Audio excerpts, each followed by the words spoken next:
La technologie des textiles t'intéresse-t-elle?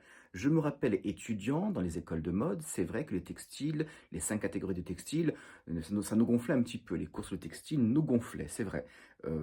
Comprendre un chaînet trame, une maille, un anti-C, une dentelle, un cuir et fourrure, on a assisté au cours évidemment, mais ça n'était pas extrêmement pointu en termes d'apprentissage, je trouve. C'est plus tard, lorsque j'ai commencé à créer mes collections, que je me suis évidemment intéressé aux textiles et que j'ai compris leur importance. C'est-à-dire qu'un créateur de mode, s'il ne connaît pas les textiles, s'il ne comprend pas la technologie des textiles, ne peut pas correctement créer.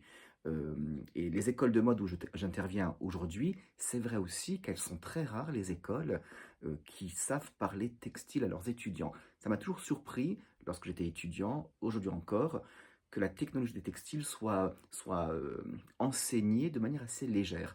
Alors que lorsqu'on sort après d'une école de mode, on se retrouve face à des fournisseurs de tissus, que l'on travaille pour une société ou pour soi, et comprendre les textiles, mais c'est extrêmement complexe, c'est d'une richesse infinie, et c'est génial.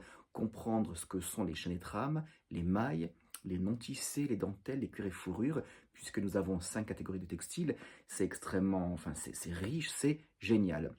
Un exercice que je fais souvent faire aux élèves dans les écoles de mode où j'interviens, c'est, après avoir terminé une pièce dans un tissu, par exemple, assez structuré, de leur faire la même pièce dans une matière beaucoup plus floue. C'est très intéressant de faire ce type d'exercice en gardant le même patronage, en changeant simplement la matière.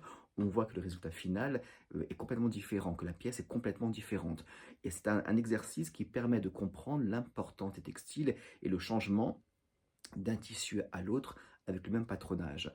Donc oui, les textiles, c'est extrêmement important. Je dis constamment, il vaut mieux proposer une collection avec des petites idées, mais des tissus très bien choisis.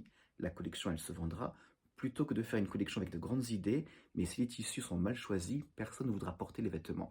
Donc c'est très important la technologie des textiles, les chaînes et trames, les mailles, les non-tissés, les dentelles, les cuirs et fourrures. Donc il faut que les écoles vraiment enseignent de manière vraiment très pointue cette technologie des textiles parce que c'est très important. Tac, à très bientôt.